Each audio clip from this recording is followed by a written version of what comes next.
Section 24 Indian contract act 1872 section 24 इसका कहता है वाइड एग्रीमेंट, जो कि चैप्टर नंबर 2 का पार्ट है। सेक्शन 24 ये कहता है कि एग्रीमेंट्स वाइड होंगे अगर कंसिडरेशन और ऑब्जेक्ट अनलॉफुल होंगे पार्ट में। बोला जा रहा है कि करार जो है शून्य होगा कब, जब इसका कंसिडरेशन और ऑब्जेक्ट ये अनलॉफुल होंगे। तो अब हम लोग देखेंगे कि कंसिडरेशन कहाँ दिया है, अनलॉफुल ऑब्जेक्ट कहाँ दिया है और कहाँ पर वाइड एग्रीमेंट्स की बात करती है। तो देखिए वाइड एग्रीमेंट कहता क्या है। वाइड एग्रीमेंट को इंडियन कॉन्ट्रैक्ट एक्ट के सेक्शन 2G में बताया गया है। इसमें बोला गया है कि कोई भी एग्रीमेंट जो कि लॉ के द्वारा इन्फोर्सिएबल नहीं होगा उसको हम लोग कहेंगे wide agreement.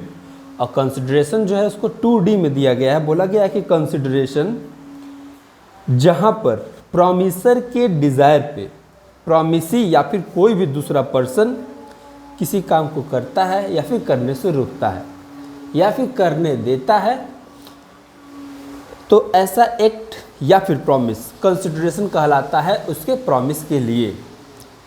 When at the desire of the promisor, promisee or any other person has done or abstained from doing, or does or abstains from doing, or promises to do or abstains from doing, such act or abstinence or promises is called consideration for the promise।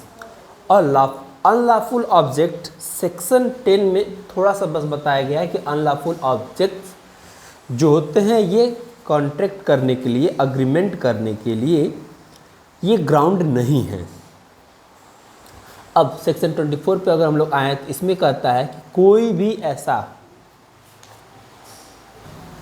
बोला गया है section 24 में कि कई सारे objects के लिए कोई अगर सिंगल कंसिडरेशन किया जा रहा है या फिर किसी एक ऑब्जेक्ट सिंगल एक ऑब्जेक्ट के लिए कई कंसिडरेशन में से किसी एक कंसिडरेशन या फिर कंसिडरेशंस के किसी पार्ट का लिया जा रहा है, तो वहाँ पे अग्रीमेंट जो है वाइड है। कब होगा, ये जो सिंगल ऑब्जेक्ट है ये किसी अनलॉफुल ऑब्जेक्ट के लिए होगा।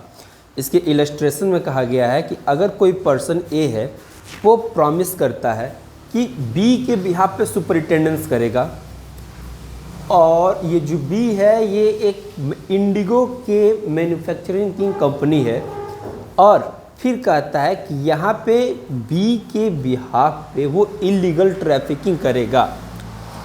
बी प्रॉमिस कर रहा है ए को पे करेगा 10,000 रुपये प्रति साल इसी काम के लिए, इलीगल ट्रैफिकिंग कराने के लिए। तो यहाँ पे अग्रीमेंट वाइड है क्योंकि ए का प्रॉमिस और बी के प्रॉमिस का कंसिडरेशन ये इलीगल ऑब्जेक्ट्स के लिए हो रहा है। यहाँ पे इलीगल ट्रैफिकिंग कराया जा रहा है। इसी का एक केस है एलिक मेरी हिल वर्सेस विलियम क्लार्क।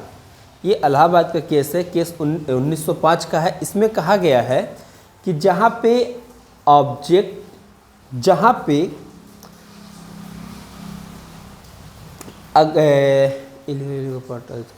जहाँ पर इलीगल और लीगल पार्ट किसी भी ऑब्जेक्ट का ऐसे कनेक्टेड है कि फिर इनको अलग नहीं किया जा सकता है, तो वहाँ पे एग्रीमेंट जो है वो वाइड हो जाएगा।